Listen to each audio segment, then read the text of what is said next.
C'est l'heure de vous informer, mesdames et messieurs. Voici les grandes lignes de cette édition. 26 personnes sont décédées ce mercredi 2 février 2022 au marché de Matadi-Kibala dans la commune de Mongafula. La cause de ce drame, ce n'est tout autre que la rupture d'un câble de haute tension du grand poteau d'Inga. Les détails dans cette édition.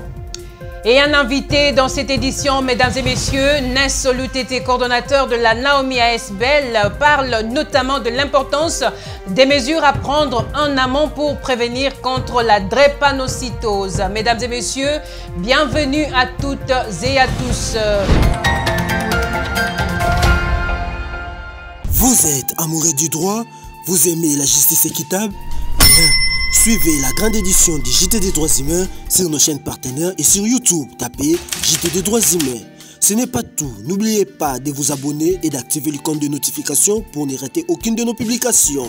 Ça a toujours été un réel plaisir, mesdames et messieurs, de vous retrouver à la présentation de cette édition du journal télévisé des droits humains. Comme dit dans le sommaire, 26 personnes ont perdu la vie par électrocution suite à une coupure d'un câble électrique de haute tension du grand poteau d'Inga dans la matinée de ce mercredi 2 février au marché Matadi-Kibala dans la commune de Mongafula. Jemima Kiminou a signé ce reportage. Une vingtaine de personnes, en majorité de vendeuses au marché Matadi-Kibala dans la commune de Mongafula, ont perdu la vie par électrocution à la matinée de ce mercredi 2 février.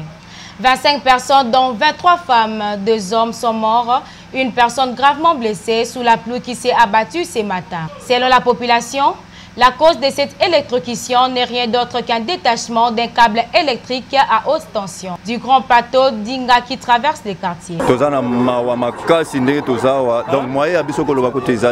courant et haute tension. Donc, il y a 5h30 et Bomi Maman Nabiso 23 plus 2 garçons, donc c'est-à-dire 25 personnes. Juste après cette tragédie, le ministre provincial de l'Intérieur et le commissaire provincial de la police de la ville de Kinshasa sont descendus sur place en vue de s'acquérir de la situation. Les corps sans vie et blessés ont été par la suite acheminés à l'hôpital de référence de Kinshasa. Et une brève, mesdames et messieurs, cette fois-là, c'est un accident de circulation, 6 morts et plusieurs blessés graves. C'est le bilan d'un accident de circulation survenu ce mercredi au niveau du centre sportif Mikala dans la commune de Lincélé. À la base de ce drame, l'excès de vitesse d'une voiture de marque Noah percutant une autre voiture de marque IST en sens inverse. Nos condoléances à toutes ces familles éprouvées. Renforcer les capacités du personnel au cabinet du ministre de la Justice dans le traitement des courriers, c'est l'objectif poursuivi par la formation organisée le 29 janvier dernier. Grâce à cet atelier, les membres du cabinet de Rose Mutombo sont désormais dotés des connaissances sur le logiciel e-courrier. Images et commentaires. C'est une activité qui s'inscrit dans le cadre de rendre plus souple le travail de ceux qui sont commis à la gestion et au traitement des courriers.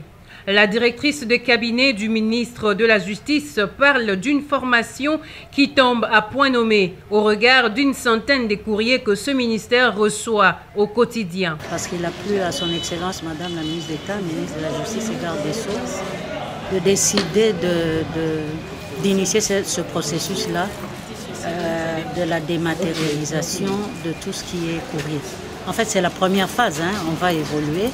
Mais pour l'instant, c'était par rapport à la gestion des courriers, le programme qu'on a appelé e-courrier, qui consiste à aider le personnel à gérer le flux des courriers entrant et sortant. Pélagie Ebeka, directrice du cabinet, salue cette initiative qui va sans nul doute renforcer la performance des agents du circuit courrier du ministère de la Justice et garde des Sceaux. Il était vraiment important de mettre en place un système qui puisse nous faciliter la tâche dans la gestion des courriers, dans le traitement des courriers et de tous les dossiers qui nous arrivent de tous les horizons pour pouvoir augmenter notre efficacité.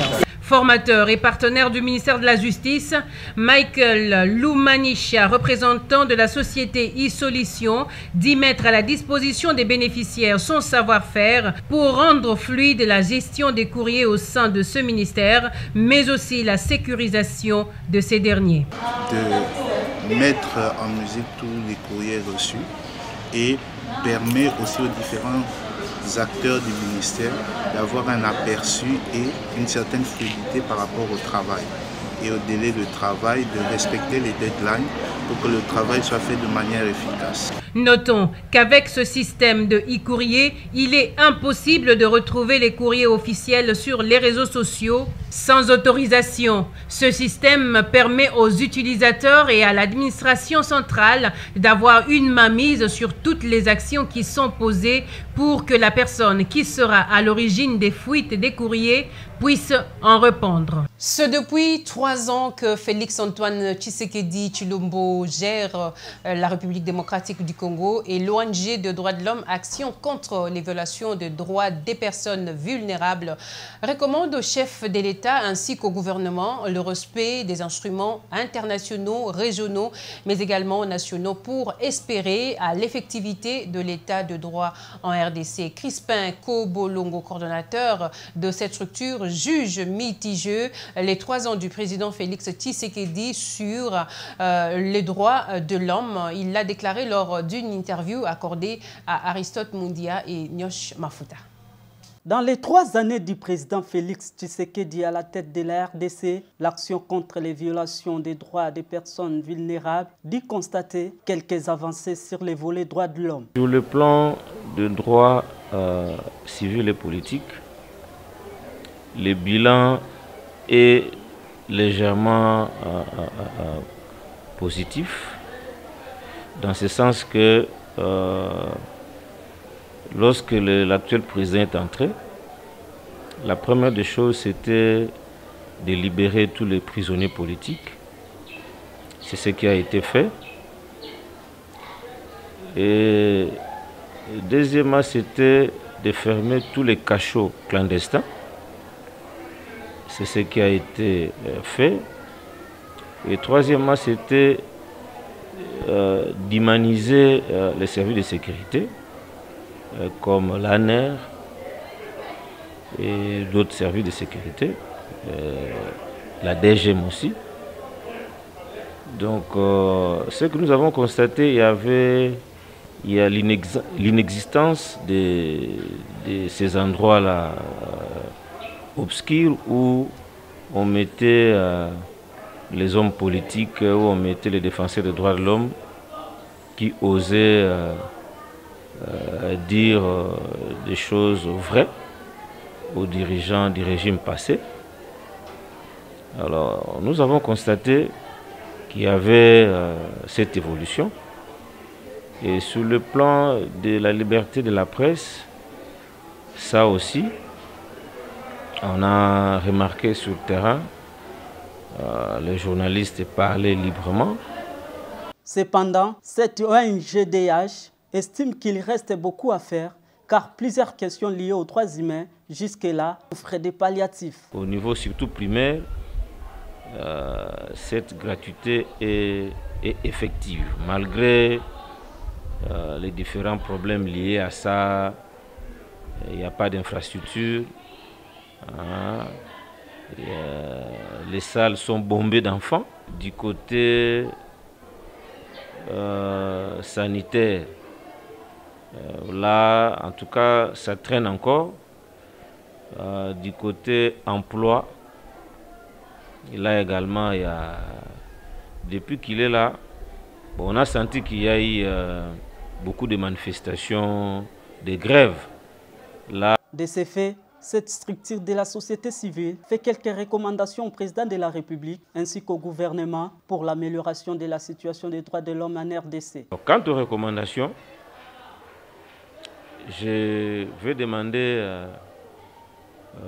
au chef de l'État et au Premier ministre de faire en sorte que les instruments juridiques, tant nationaux qu'internationaux ratifiés par la RDC, soit appliquée. Soit appliquée parce que